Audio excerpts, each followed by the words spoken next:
Thanks so much for taking the time here today, Kenny. We appreciate it. Appreciate it. I couldn't have said it better myself. But wait a minute about FanDuel. But you would drive less? Wait, time out. Who said that? That was I Mego. said that. That's It's Mego funny. over there, yes. Wait, first of all, Yes. do we realize that we're talking about miles per gallon?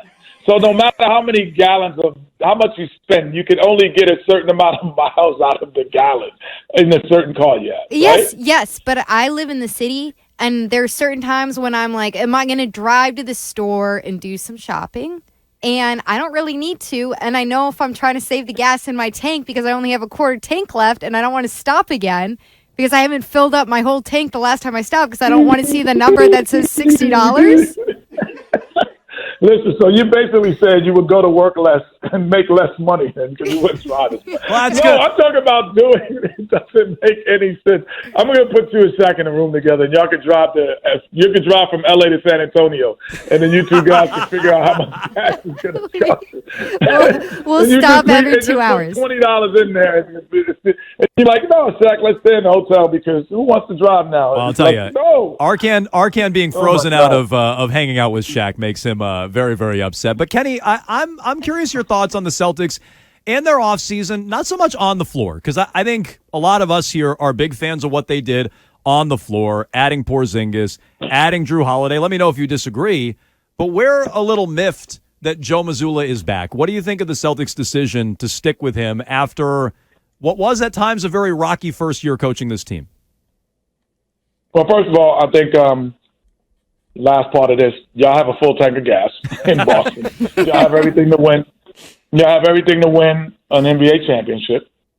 And for a first-year coach, you guys went where? What was the ending point for you guys? Eastern Conference Final, one round shorter than they were the year before. Right, one round shorter, maybe 1 to 2 games less. No, I mean, the expectation for me as an ownership would be this team should be smelling the Eastern Conference Final every year. And to get to an NBA Final and be one of the best 2 basketball teams, other things got to happen. We got to be not injured. The ball has to go the right way. Some guy cannot go crazy. To get to the finals is a lot. But if we're not smelling the Eastern Conference with the roster we have, then he got him there. So I'm not surprised first-year coach getting the Eastern Conference Final. Yeah, I would say, who's going to? Are you going to bring back Ime Udoka? I don't know who's going to do better. I don't know how much better you do. Kenny, do you think that Jayson Tatum is at the point in his career where he should be the bona fide leader, number one on this team? Is it already that? Sorry? I'm just from outside looking in. I know you guys are there every day, and you kind of see things and hear things. Maybe have a different affinity, but from the outside in that, who's just like I'm a casual. I don't watch the game casually with you guys, but I don't. In my heart, it is casually in it. Yeah, I would say he is the leader. Let me frame it a different way. I think because he is less of a vocal presence for people watching the game to game, that sometimes there's a different edge that we hear fans say that they want to see from him. Yeah, but he's the winningest basketball player in the last 4 years in the NBA. There's won more games than this guy, or gone further than this guy in the last 4 years. Not Jokic, not Embiid, not LeBron James. He's been in the Eastern Conference Final of the Finals more than any player in the NBA in the last 4 years. He's the winningest basketball player. So regardless of how I would like him to look or say, he's proving it by saying there's no one that wins more than me. No one. There's not a player. Giannis, no one has won more than this guy in the last 4 years, and has gotten his teams further. Giannis lost in the first round last year. You know what I mean? There's no guy. So I understand because Celtic tradition, Larry Bird, all the way up. Bill Russell's. I get it. But nobody in basketball is winning more than this guy. Regular and him season. and Jaylen Brown. Yeah, right. But I think, and playoffs. Okay, but not playoffs. But not a title. You're a champion. You know this, and so to me that's what we're talking about. And does he have that in him? It took Giannis a while to do it. It's taken a lot of guys a long time to do it. And I think that's where I would lump myself in that category with a lot of fans, where I look at it and go, all right, is he going to elevate himself as a leader? Because I didn't look at him as the leader of the team last year and the last couple of years with Marcus Smart here. I think a lot of us are hoping he elevates in that role. Marcus Smart was their leader? Well, that's how he acted half the time. He was running timeouts last year. So, yes. I'm not saying you're right or wrong, because I from the outside looking in as not a Bostonian, I would never have thought that. Me personally, I would like Jayson Tatum is the leader of your team. The guy's getting it done, and he's going to break through, because it's kind of like I have daughters that act, and I told them, I said, they were disappointed that they weren't getting certain roles. I'm like, yeah, but you're up for the lead role in a Disney movie. You're up for the lead role in a movie from Paramount. Eventually, you're gonna break through, because you're not like going for independent films. Like the Boston Celtics aren't trying to get playing games. If you're around it enough, you're gonna break through. LeBron James, what he is, 7, whatever it was, he's gonna break through, because you're in the realm of where you need to be. If you think about all the great players, even like Charles Barkley, who didn't win a title. He didn't? He was only really smelling it for like 3 years of his career. You know what I mean? So he got there once, he didn't win it, but then the other years he didn't even really, his teams weren't really there. You know what I mean? This guy is in his prime and his teams are there. He's going to break through. I'm not saying that it's going to be this year. He's going to break through. He has to, like LeBron did and like all the great players, because he's playing for the chips. He's one of the top 4 teams in basketball every year in the last 4 years, and he's only like 26 years old. We're talking to Kenny the Jet Smith here inside the NBA. Kenny, do you think there's any team that had a better offseason than the Celtics? You could say the Bucks. You could say, when you put top 75 players of all time in history, one's in his prime in Giannis, and one is at the end of his prime but still in it, and Dame, that they're going to have, had a great offseason, and Dame is kind of what they were missing. But Drew Holiday adds the element that I thought Boston was missing, where now Jayson and Jalen, they could become scorers and not playmakers. So they don't always have to make the play for someone else, because Drew Holiday is really good at handling the basketball. He's not going to just give it up as easily as Marcus Smart would, like in transition. Like Marcus Smart passes ahead.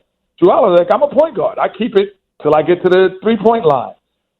Marcus Smart, who is really like a 2 playing the point guard, he says, I pass it ahead. So now I think the pressure of those 2 guys to make plays are going to be less because of Drew as well. Kenny, do you think it's strange at all that, just from your NBA experience, that the Celtics head coach Joe Mazzulla has new assistants around him who have spent, 9 to 14 more years coaching in the league? Only at the assistant level. They haven't done a season at a head coach level like Joe Mazzulla, but is there anything awkward about that setup to you? No. I think the one thing that you want as a head coach, I would believe, that I've been around some really great ones. I know some really great ones now personally that we talk once a week that are in the league. One thing you want is guys who are going to be, in the true sense of the word, how simple it sounds, assist you. Not assist you. Like, when I don't see something, you see it. You bring it to my attention. Like, if your assistant coaches have other aspirations and they're not really there to assist you, then that would be uncommon. Like, if you say, hey, he's got 4 guys who every day say, I don't want to be an assistant coach, I want to be a head coach in the league, I'd be like, that's weird. Why would you not want to assist this guy and help him win a championship? So to me, having people that just are willing to assist you in those moments. Like, I have an assistant that helps my schedule and all that. If my assistant wants to be on camera, I got a problem. Like, yo, bro, like, you can't. I got a problem. Like, yo, I need my flights. Like, you can't be on camera. I'm sorry. We're not hiring at TNT. So I think that that's important for Joe, whoever it is, especially a guy who's young, who is starting his career at that. So if he has that and those guys do that, then he's fine. Is Porzingis a good fit? Yes. And it's not because of offense, it's because of defense. Because I think his defense is so underrated that he can guard 3, 4s, and 5s. And then he does protect the rim. I think that's very underrated on what was missing when Robert Williams left. Like where are you gonna get some rim protection? And he does that. He does protect the rim to some degree, but also he can switch out, which I don't think Robert was able to do. Not saying that he got you guys to the finals, but I don't think he was able to help get you guys to the finals rather. But he wasn't able to switch on threes, small forwards, and be able to defend them for long stretches of games where you could put Porzingis at the 3 and you're not even gonna blink your eye. All right, Kenny, before the show, we were all going over our favorite moments from inside the NBA, the things that we thought were the funniest, and we all had different ideas, but I want to know, what's the hardest you've ever laughed on the set? What's the funniest moment that you can recall from the show? Man, I don't know if there's one, man, because I might do that on Tuesday. It might do that. It happens every freaking day, man, from Charles kissing a donkey, from me pushing Shaq into a Christmas tree, to we arguing about gas, to you know what happens on our show? What's 80% of what you hear, 80% of what you hear has already started in the green room. Or it might have started at the hotel when we were all together. And it just continues. Whatever that topic is for the day that with your guys that you talk, it just continues. So what you're hearing is a point of our conversation that had already been started hours ago. So when we were talking about the gas, we were arguing about it started with electric cars over gas cars. And it got to that. So you just caught that moment of the conversation. But if you would have heard the ridiculousness of what Shaq was saying about electric cars, it would have been a viral moment too. I mean, I can only imagine the off-air conversations about the women of San Antonio. But so when it comes to your debates, how does Chuck not know more players who play for different teams, and who he play for? You guys don't talk about that off the air? No, because and honestly, most of the guys that are moving around like that, we all don't know. We all kind of we didn't know that either. But we at TNT, we have a bias of we really only show the top 8 teams in basketball on both sides. So if you're not making the playoffs on a regular basis, there is a chance that I might only seen you play 4 or 5 times because we're not if I'm just at home and I want to watch Oklahoma City. Okay, I'm going to watch Getty, I'm going to watch Shai Gilgeous. But if they're not making the playoffs regularly, they're not on our network. So we're not even watching you. And we're not going to your games. We're not following you in the playoffs. So you could have a whole career, and we might not really have seen you if you were on bad teams your whole career. All right, well, I think a lot of us are feeling where that's at with the Patriots these days. But the Celtics start up about a week from tonight, less than a week from tonight. He's Kenny Smith. Check him out all over the place. Turner Sports. I was at the Patriots game against the Raiders. I was in Vegas, the Patriots last Raiders week. Game. So yeah. Sorry, you had to watch all that. Vegas. Yeah, that's like the equivalent of Oklahoma City and who? I mean, I don't even know. Oklahoma City and some other Detroit. Trailblazers. Yeah, exactly. No, that's not even that's Detroit and Orlando last year.